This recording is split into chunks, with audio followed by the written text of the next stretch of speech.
Hey, bonjour tout le monde, j'espère que vous allez bien, bienvenue dans une nouvelle vidéo, 92e vidéo dédiée au déploiement de notre infrastructure sur le cloud public d'Infomaniac. Aujourd'hui, on va continuer sur Kubernetes et on va poser nos problèmes. Vous allez voir, donc c'est vraiment la vidéo où on va poser les choses pour faire évoluer justement notre prise en compte de Kubernetes, parce que là, jusque-là, on se dit c'est bien, il y a un cluster Kubernetes qui tourne et c'est parti. Donc du coup, on va analyser un petit peu tout ça, on va faire un déploiement dedans, on a déjà vu ce qu'était un déploiement dans Kubernetes, on va refaire un tout simple déploiement. On va essayer de comprendre ce qui se passe et ce qu'on va avoir à ajouter, à modifier et à vraiment prendre en compte d'un point de vue conception.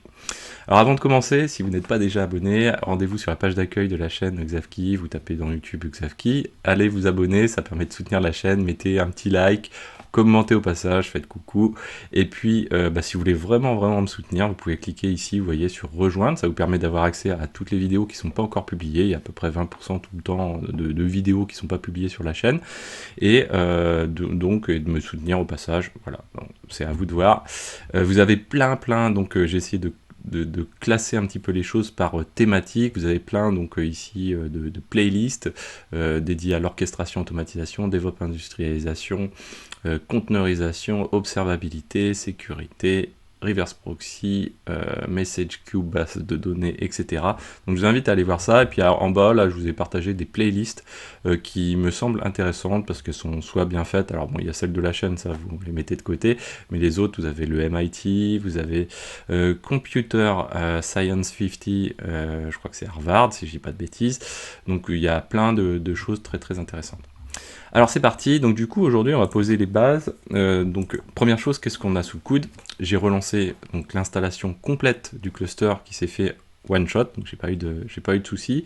Ce que j'ai fait pour aller un petit peu plus vite, vous pouvez le faire également, et vous pouvez même à la rigueur réduire le nombre de machines le temps d'eux. Donc si on ouvre ici, si je fais toc, on va s'en remettre, on va s'en remettre comme ceci. Si je prends mon Visual Studio Code, dans ici la partie Ansible qui est dans Terraform, donc quand on lance notre Ansible, j'ai commenté tout ce qui est monitoring, Loki, proxy, j'ai juste gardé Kubernetes, Consul, également la partie base, de manière à pouvoir avoir un cluster un petit peu plus rapidement que en temps normal. Donc du coup à côté, ce que je peux faire c'est me connecter, et grâce à Consul, me connecter directement avec son petit nom, K8S m1 node.consul. Ok, donc du coup on arrive sur le serveur, je me mets en route directement de manière à vérifier que j'ai bien mon cluster, donc kubectl get nodes. Parfait, donc j'ai bien mon cluster qui fonctionne, un worker, un master. Donc aujourd'hui, qu'est-ce qui va se passer? On va regarder un petit peu les choses. Alors, légèrement dans le détail, on ne va pas rentrer dans le détail du détail non plus. Nous, si vous vous souvenez, dans la CNI, quand on installe, donc avec Ansible dans notre rôle Ansible, on utilise la CNI qui s'appelle KubeRouter. Donc KubeRouter, c'est un petit peu historiquement une des CNI un petit peu historiques de Kubernetes, notamment qui permet de faire ce qu'on va voir là, c'est-à-dire d'utiliser localement du BGP, ce qui permet du coup de découvrir facilement le réseau de pods. Là, on l'a retrouvé, par exemple, si on va dans Kubernetes, Task, Initialization, ici, et vous voyez qu'ici, on a KubeRouter, donc effectivement, on télécharge KubeRouter, on l'installe direct comme ça. Derrière, donc nativement, Kubernetes, KubeRouter va nous permettre d'intégrer du BGP. Alors, qu'est-ce que ça nous permet de faire ce fameux BGP? Finalement, quand on regarde, alors, est-ce que je le regarde tout de suite? Ouais, on va le regarder tout de suite. Donc finalement, quand on le regarde les choses, alors on va se faire un petit schéma, tiens, pour aller mieux. Admettons, j'ai mon cluster Kubernetes, ici. Dans mon cluster Kubernetes, ce qui se passe, c'est que j'ai des masters, des workers, on va dire X. Là, je vous fais vraiment en mode ultra simplifié, avec potentiellement des petites imperfections, toutes ces explications. Mais le but, c'est que ce soit vulgarisé, compréhensible par le plus grand nombre si possible. Hop, ici, on va passer, donc on a un worker ici, ok. Et donc là, ce qui se passe, c'est que donc on a un cluster Kubernetes. Admettons, je déploie un pod ici. Ce pod va avoir une IP, donc nous c'est en 10.200 quelque chose, on peut dire 10.200.1 1.5 par exemple. Ça, c'est l'IP de ce pod qui est connu par lui, qui est connu par défaut, puisque c'est lui qui porte le bridge, qui est connu également. Donc là, on va mettre une petite patate pour dire que c'est aussi connu ici par le worker. Et derrière, ce qu'il faut, c'est aussi un moyen de pouvoir diffuser à un ensemble d'autres machines la connaissance pour joindre ce 10.200.1.5. Parce que ce qui se passe, c'est qu'ici, alors je sais plus, nous on est en combien là? On est en 10.0.1, je crois, quelque chose comme ça. Donc, ou admettons, alors pour les gens qui sont un peu moins familiers de toutes ces choses-là, on va dire on est en 192.168, c'est pas notre cas, nous on est en 10. Donc notre réseau interne actuel, il est en 10.1.0 par exemple. Donc en /16, en /16 également pour l'autre, on va dire. On va se le remettre à l'identique. On va dire on est en 10.0.1. Si on prend réellement le worker, il est en 110, vous voyez. Donc il est en 110, on va se dire en 110.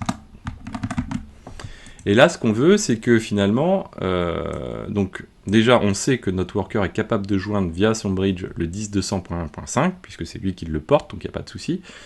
Mais imaginons que à partir du master ici, je veuille joindre justement notre pod là ici aller joindre ce pod. Qu'est-ce qui se passe?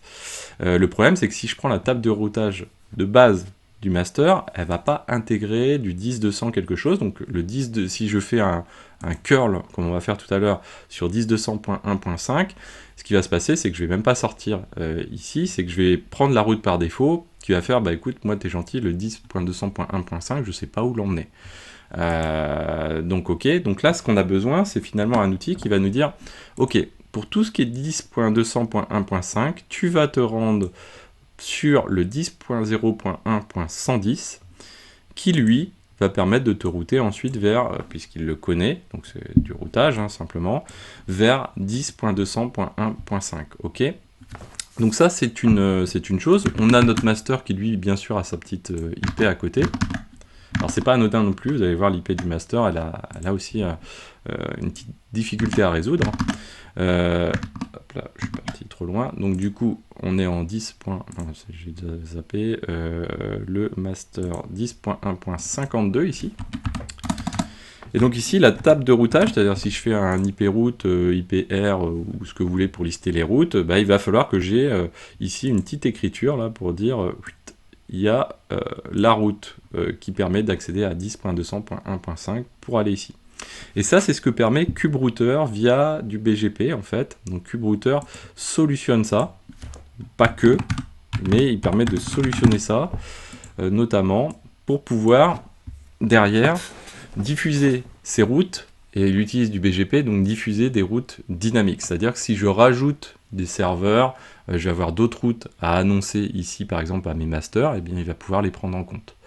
Alors ça c'est bien, mais admettons que j'ai, comme c'est notre cas de figure, à l'extérieur une autre machine, qui elle n'est pas du tout dans le cluster cube. Nous on va prendre par exemple la machine consul aujourd'hui, pour faire notre test final, consul.1 par exemple, qui elle est aussi dans ce réseau-là, il n'y a pas de souci, donc nous elle est en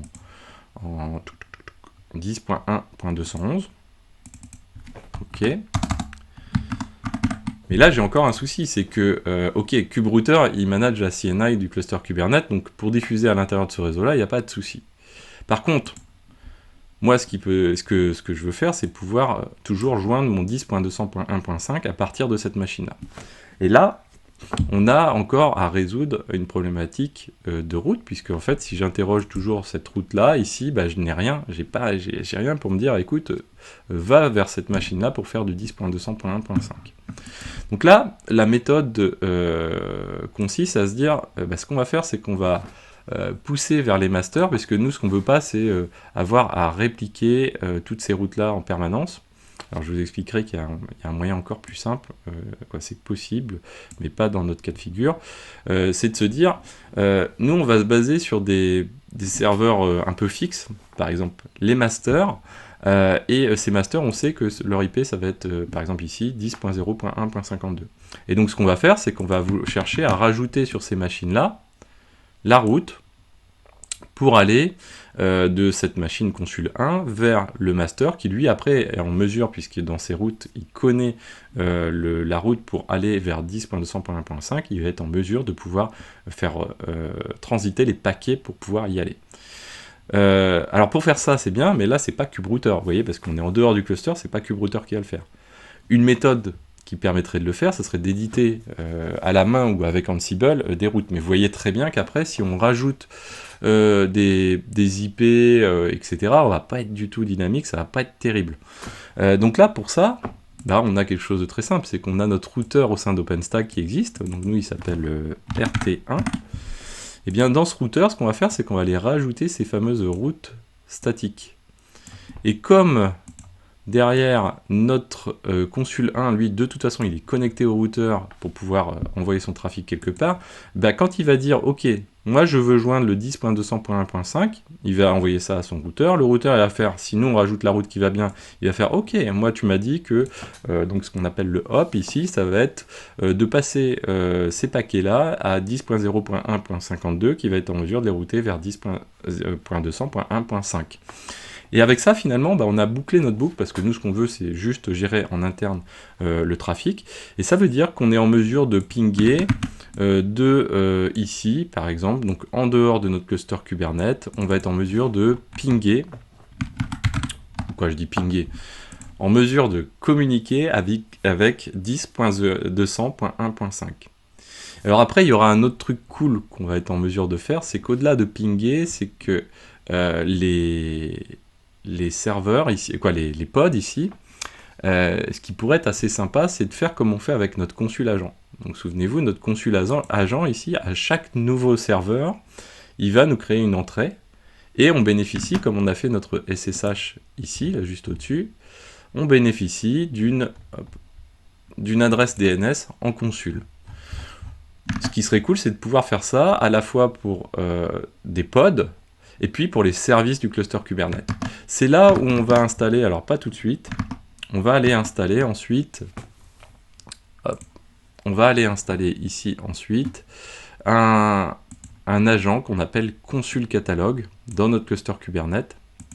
Ça s'appelle consul catalogue, on va simplifier comme ça. Et consul catalogue, en fait, ce qu'il est capable de faire, c'est de lire l'API de Kubernetes. Je l'ai fait un peu n'importe comment, mais c'est pas grave.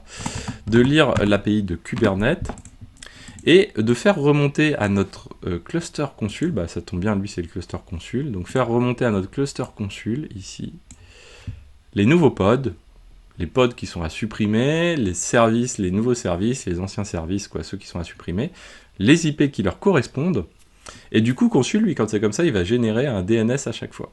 Et ça, c'est plutôt cool, parce que ça veut dire que, ok, là déjà, je suis en mesure de router les paquets de là à ici. Mais là, je suis obligé de connaître les IP en l'état actuel, donc de 10.200.1.5, je suis obligé de le connaître. Et admettons qu'avec le jeu habituel de Kubernetes, c'est-à-dire on a un pod qui se fait destroy, du coup, bah, il va y avoir une nouvelle IP qui va exister, donc ça va être très dynamique. Un peu comme nos instances ou nos computes dans OpenStack, et bien c'est là où Consul va nous apporter à peu près la même solution, c'est-à-dire du service discovery, et va nous fournir, plutôt que de passer par un ping au niveau de l'IP, ici, ben on va pouvoir pinguer du coup un pod ou un service,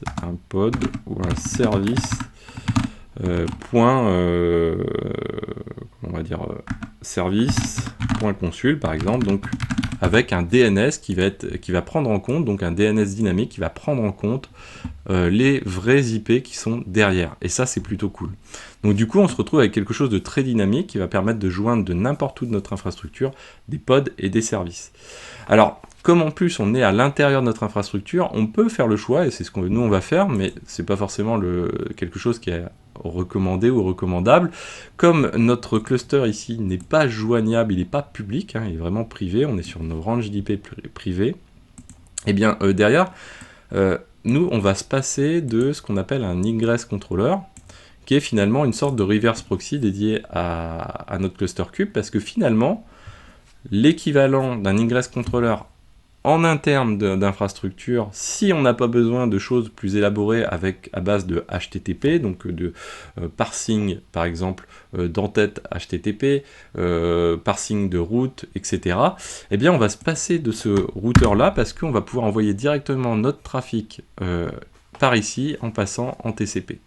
Et puis pour la communication à l'extérieur, ce qu'on va faire, c'est que tout simplement, on a notre instance trafic ici, donc qui permet à l'heure actuelle, elle existe. Eh bien, souvenez-vous, on peut configurer trafic pour lire directement dans la configuration de consul et être à jour dynamiquement. Eh bien, c'est ce que va nous permettre du coup de faire notre assemblage entre kuberouter, trafic et consul. C'est-à-dire qu'en fait, de la même manière que le 10.200.1.5 est joignable de consul, il est aussi joignable par notre trafic qui est là. Et donc derrière, eh bien, on va être en mesure d'envoyer le flux directement entre ça et ça. Et les IP, on est en mesure de les mettre à jour de manière dynamique, puisqu'en fait, c'est consul qui vient auto-configurer trafic directement. Donc ça, c'est assez cool. Alors voilà un petit peu à grosse maille ce qu'on va faire dans les prochaines, au fur et à mesure des prochaines vidéos, mais on va d'abord poser les bases un petit peu de notre problème qui vient derrière cette mise en place. Où est-ce qu'on en est par rapport à la mise en place de tout ça? Donc, si on reprend, on va faire quelques petits tests pour savoir, essayer de comprendre un petit peu ce qui se passe dans tout ça et qu'est-ce que l'on doit faire. Donc là, on a vu un petit peu, on a posé les bases de ce truc-là. On sait que déjà au niveau routeur, il va falloir faire quelque chose pour poser des routes statiques vers nos masters. Ça, c'est à peu près la première chose qu'on a retenue. Donc, une fois qu'on a dit ça, donc là, c'est vers où on veut router notre trafic. On a deux choses à résoudre. La première chose, c'est donc on va faire un petit test. Ce test, il va être le suivant. On va se mettre tac, ici. Donc là, je vous ai mis dans le lien de la description un déploiement avec un service. Alors le service aujourd'hui, à la rigueur, c'est pas très grave.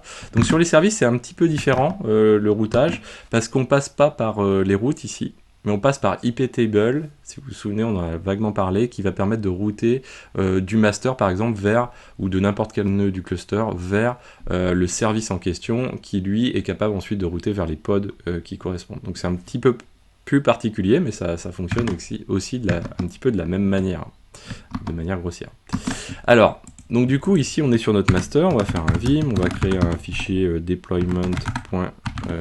Alors, il y a un déploiement, il y a un service dedans, donc là, vous voyez, si vous allez au tout début, j'ai un bloc de service qui ne va pas forcément nous servir aujourd'hui. Nous, ce qui va nous intéresser, c'est vraiment le bloc de déploiement derrière, où j'ai un container qui répond un message, et sur le port 8080. Ok. Container, voilà. Donc là, on va. Donc à l'heure actuelle, j'ai pas de pod. kubectl, j'ai pas mes alias non plus. J'ai pas de pod dans mon namespace default. Donc je vais faire un kubectl apply-f de deployment. Ok. Donc là, il va mettre en place notre pod. Alors en plus, on a plusieurs pods. On a 3 réplicas du pod. Donc là, vous voyez, hop, il est en train de les créer. Voilà. Donc là, il les a créés. On sait qu'on peut récupérer les IP des pods. Donc pour récupérer les IP des pods, soit on va faire un describe, soit sinon on va passer par O-wide et on va récupérer les IP des pods qu'on voit ici. Ok. Donc là, je vais prendre cette IP. Première chose, je vais me dire, comme je vous le disais tout à l'heure, sur le worker 1, normalement, si je fais, j'arrive à pinguer cette IP là et j'arrive normalement à faire mon curl sur le 8080. Donc on va se connecter SSH cube worker 1 arrobase pourquoi à chaque fois j'ai déjà failli le faire tout à l'heure, mais là décidément je le fais. Cube worker 1. Alors est-ce que j'ai encore le qu'est-ce qui me manque? K8s, pardon. K8s worker 1. On va se mettre en route, mais ça va pas être trop nécessaire. C'est pas grave. Donc du coup, là, ce qu'on peut se dire, ok, je suis sur mon worker. Donc je peux regarder un petit peu ce qui se passe dessus. Je vois que sur mon worker, quand même, j'ai des choses en 10.200 qui sont routées, finalement. Donc ça, c'est plutôt cool. Et je vois que... Alors bon, ça, on va la regarder après. Moi, mon IP ici, c'est, on a dit que c'était la 110, c'est ce qu'on a mis sur notre réseau ici, voilà, c'est la 110. On va déjà faire notre curl. Donc là, sur le port 8080, OK. Donc là, vous voyez que j'ai bien une page... donc là, on pourrait y accéder. Non, il faudrait faire un port forward. Mais vous voyez que j'ai bien une page HTML qui m'est répondu. Donc ça fonctionne. À partir du worker, ici, j'ai pas de souci, ça répond bien. Pas de souci. OK. Donc là, c'est un peu normal, puisqu'en fait, on est passé par le bridge local. Donc on est vraiment complètement sur notre cluster en local. Il n'y a pas de souci. La deuxième chose... Je vais essayer de me rappeler d'un truc que j'ai vu au passage que je voudrais vous montrer. La deuxième chose qu'on va se dire, bah ok, c'est très bien, mais là tu nous as dit que KubeRouter, en plus, il permet de router du master vers le worker. Ok, il rajoute ses routes en dynamique. Alors, on va lister les routes, on va regarder. Donc nous, on a dit qu'on était en 10.1.5, je sais pas combien, d'ailleurs, notre curl, voilà, il est en 10.1.2 sur le port 8080. Donc ça, c'est notre curl. Donc, si je regarde mes routes, le 10.200.1.2, il passe par cette route-là, puisqu'on est en /24, et il dit, tu vas aller via le 10.1.110, qui est finalement l'IP de notre worker. Si on va ici, notre worker, ce qu'on a vu tout à l'heure, il est en 10.200.1.10, alors on doit l'avoir quelque part, voilà, ici. En 10, pardon, .0.1.110, qui est là, et du coup, ça permet de router. Donc on a bien, finalement, ce système de route qui permet de faire ça. Du coup, on se dit, on va faire le test, et ça va fonctionner. Normalement, on ne doit pas avoir de soucis. Alors, si dit comme ça, vous vous doutez que ça va pas marcher. Effectivement, ça ne marche pas. Alors, qu'est-ce qui se passe? Donc là, on pourrait commencer à faire un trace route, par exemple, pour savoir, quand je suis sur cette machine-là, par où je vais m'amuser à passer. A priori, la route, il a l'air d'à peu près de la trouver, parce qu'il dit, écoute, ok, moi, je vais aller vers 10.1.110. Il y a quand même un truc qui bloque quelque part. Donc, ce qu'on peut se dire, on va se dire, ok, c'est pas grave. On va faire un telnet. Et on va checker aussi au niveau firewall, autorisation de flux, est-ce que ça passe ou pas. Alors j'ai pas telnet, attends, répéter, telnet, toc, on aurait pu faire netcat aussi. Hop, voilà, toc, toc, toc. J'ai pas pris la bonne IP, je suis bête. Elle est où cette IP? Notre curl. Voilà. Toc. Donc là, on se dit, ok, je vais faire ça, comme ceci, voilà. Et là, vous voyez qu'on n'arrive pas, on n'a pas de port ouvert, c'est bizarre. Donc là, le premier réflexe, c'est de se dire, ok, je vais aller ouvrir le port, parce que effectivement, c'est assez logique, il est fermé au niveau de mon security group. Donc je vais me rendre dans Network, Security Group, on va aller dans le hall internal, on va se dire, ok, au niveau de tout mon réseau, je veux laisser rentrer du 10.200, ça me paraît assez cohérent finalement, un petit peu sur le truc, donc on va le faire. On va dire, voilà, ici en ingress, et on va dire, on va se mettre ici, voilà.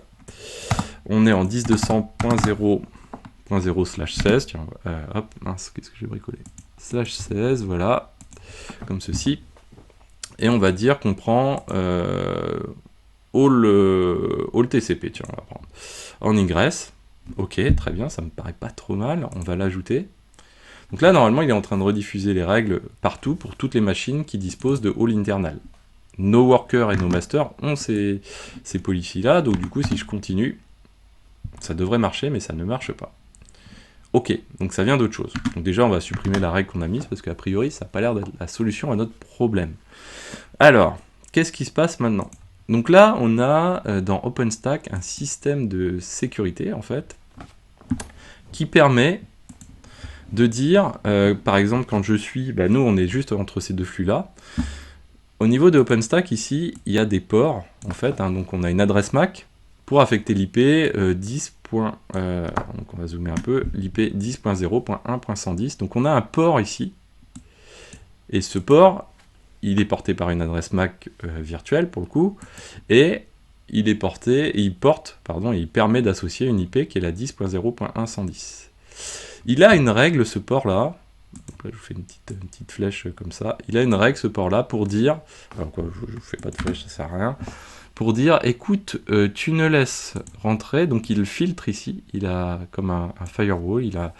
Il a un filtre pour dire, tu ne laisses rentrer que les paquets qui viennent pour du 10.0.110. Donc en fait, quand on est en train de se pointer avec notre 10.200.1. Quelque chose ici, on arrive ici, le truc au niveau du port ne nous laisse pas rentrer, quoi. Le port ne nous laisse pas rentrer, et dit ok, ton 10.200.1.5, tu peux aller te faire voir, il ne rentrera pas. Donc nous, ce qu'il faut, c'est permettre une exception pour ce 10.200.1.5, et puis aussi pour tout ce qui est le réseau .10.200, et aussi pour le réseau de service aussi, on va s'en occuper, en 10.201. Donc pour faire ça, c'est pas très compliqué, donc déjà on se dit, ça se passe au niveau des ports, ces trucs-là. Donc on va se rendre dans Network. Les ports sont attribués par Network. Nous, on est sur le Network qui associe nos IP internes, donc du coup internal dev, là pour le coup. Et là, on a donc les ports. Très bien, on va aller sur les ports. On sait que notre machine, qui est donc l'autorisation, elle doit se porter sur elle doit se faire sur le port du worker. Le worker, il est en 10.0.1.110. Donc 10.0.1.110. On connaît son adresse MAC ici, on peut même aller la checker, l'adresse MAC. Donc ici, on va se rendre ici. Toc. Donc 10.0.1.110, elle est là. Et l'adresse MAC ici, vous voyez, ça finit par FDCF9D, pardon. Donc c'est celui-ci. Donc on est bien sur ce port-là. On va cliquer dessus pour voir un petit peu qu'est-ce qu'il contient, ce truc-là. Alors il contient les récapitulatifs du port et un truc qui s'appelle Hello Address Pairs. Donc là, on va cliquer dessus.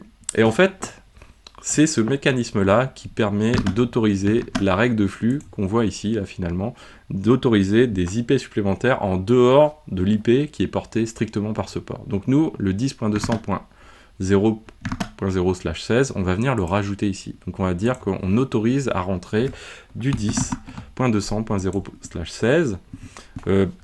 Sur l'adresse MAC, on n'a pas besoin, on pourrait spécifier une adresse MAC spécifiquement, c'est-à-dire vraiment sur ce port-là. Spécifier une adresse MAC entrante.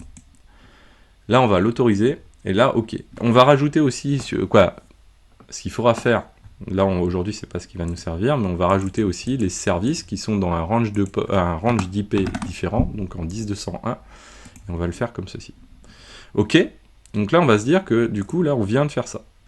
Et là, du coup, si je me remets ici, ok, je me remets sur mon master, et là, je fais mon telnet. Ah, là, déjà, on a un port qui écoute, donc ça, c'est plutôt pas mal. Et on arrive à le joindre, surtout. Donc derrière, on va lui faire un petit curl, voilà, et là, on a bien, vous voyez, on est sur notre master, où ça ne fonctionnait pas tout à l'heure, on a notre worker à côté aussi, hein, donc on a toujours notre curl qui fonctionne. On a notre curl qui fonctionne donc sur toutes les machines du cluster Kubernetes avec ça, puisqu'on l'a autorisé, et même potentiellement en dehors. Donc du coup, il nous reste la deuxième chose à réaliser, c'est donc de permettre qu'une machine en dehors du cluster Kubernetes puisse joindre les pods à l'intérieur du cluster. Parce que derrière, donc on va prendre notre exemple de Consul, je me connecte à Consul, à une machine du cluster Consul, je me mets en route pour pas avoir pas passer trop de temps pour installer des trucs. Là, on va rappeler notre curl, du coup, comme ceci, tac, tac, tac. Et là, on a à peu près le même comportement qu'on avait tout à l'heure. On se dit, ah, ça passe pas quelque part. Donc on va refaire notre traceroute, traceroute,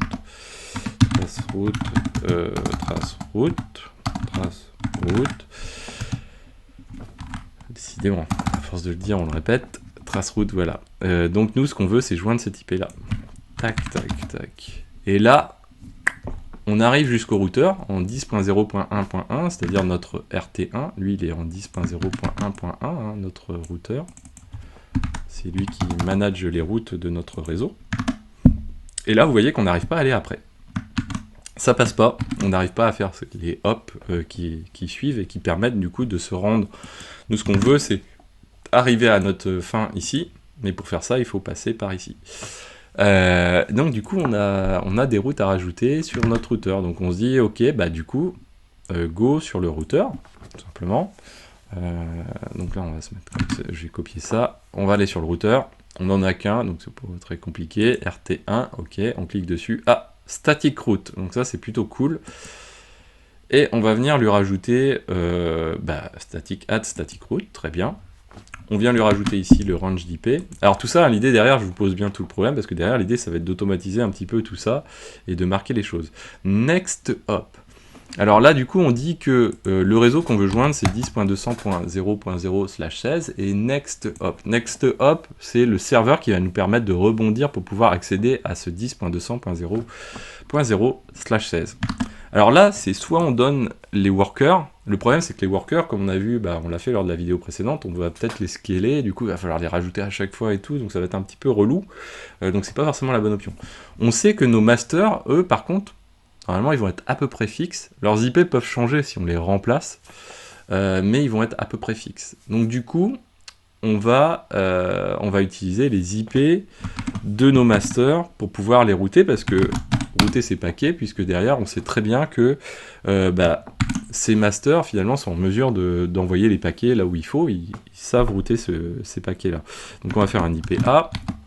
On va récupérer l'IP de notre master, ici, 10.0.1.52. Alors attention, petit holà, c'est qu'ici, on ne peut pas passer de multiples next hop. Donc ça pose une petite difficulté, c'est que derrière, la haute dispo, on ne l'a pas forcément sur cette partie-là. On va faire submit. Donc il va venir le rajouter.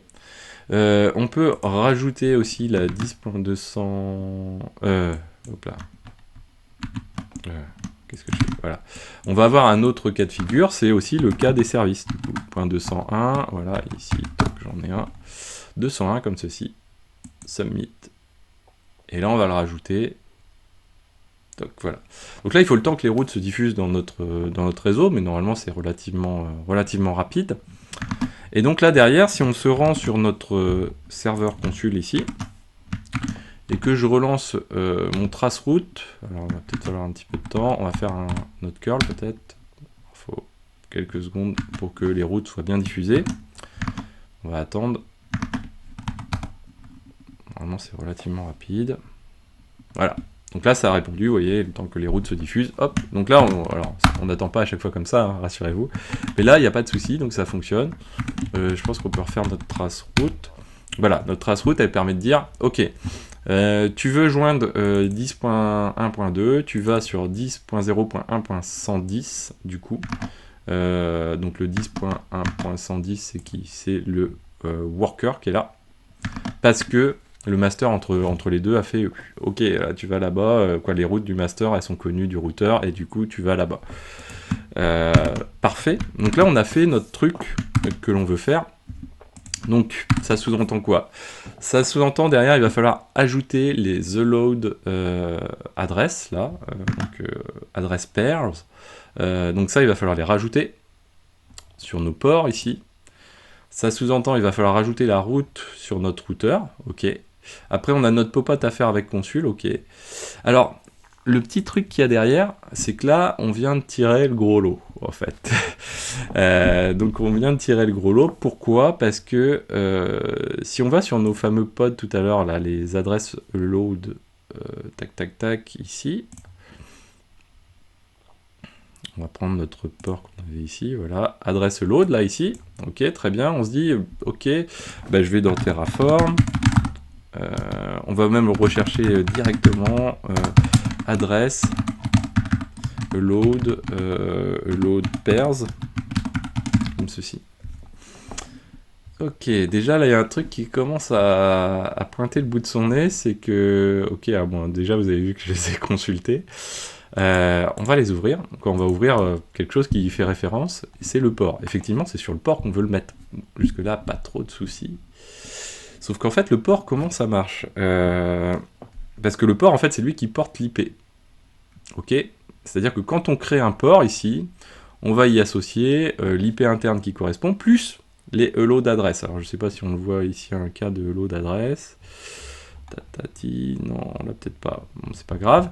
Mais du coup, dans la définition du port, quand on va créer ce port-là, on va lui donner le lot d'adresse, mais on est obligé en plus aussi de lui donner, alors c'est un cas un peu plus simple dont on sera, voilà, l'IP comme ceci, plus l'IP interne et le lot d'adresse. Ok, mais l'IP interne à l'heure actuelle, si vous vous souvenez de comment on a bricolé notre truc dans notre module, donc si vous le reprenez vous de votre côté, dans notre module Terraform, donc on va se rendre dans Terraform, module, network, pas network, instance.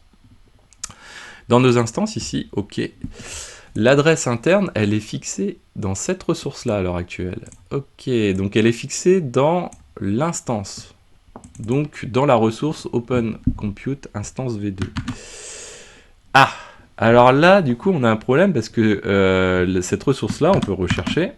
On peut se dire, ah tiens, peut-être qu'on a un coup de bol et que cette ressource, donc Compute Instance V2, là, celle-ci, elle contient peut-être hello d'adresse. Alors bon, je vais pas tout vous parcourir, mais elle ne contient pas hello d'adresse. Donc du coup, on va pas pouvoir dire pour une instance de données, tu me hello de l'adresse.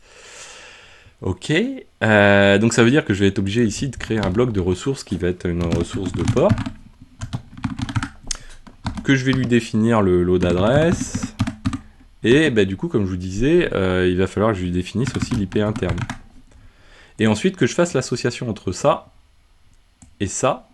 et ne plus déclarer ici l'IP interne à cet endroit-là, mais je vais utiliser ici l'association qui est donc un autre mode déclaratif dans l'instance OpenStack, dans Terraform, pour dire, bah écoute, à cette instance-là, tu vas associer le port en question qui est là, et ce port, c'est lui qui va porter l'IP et le holo d'adresse.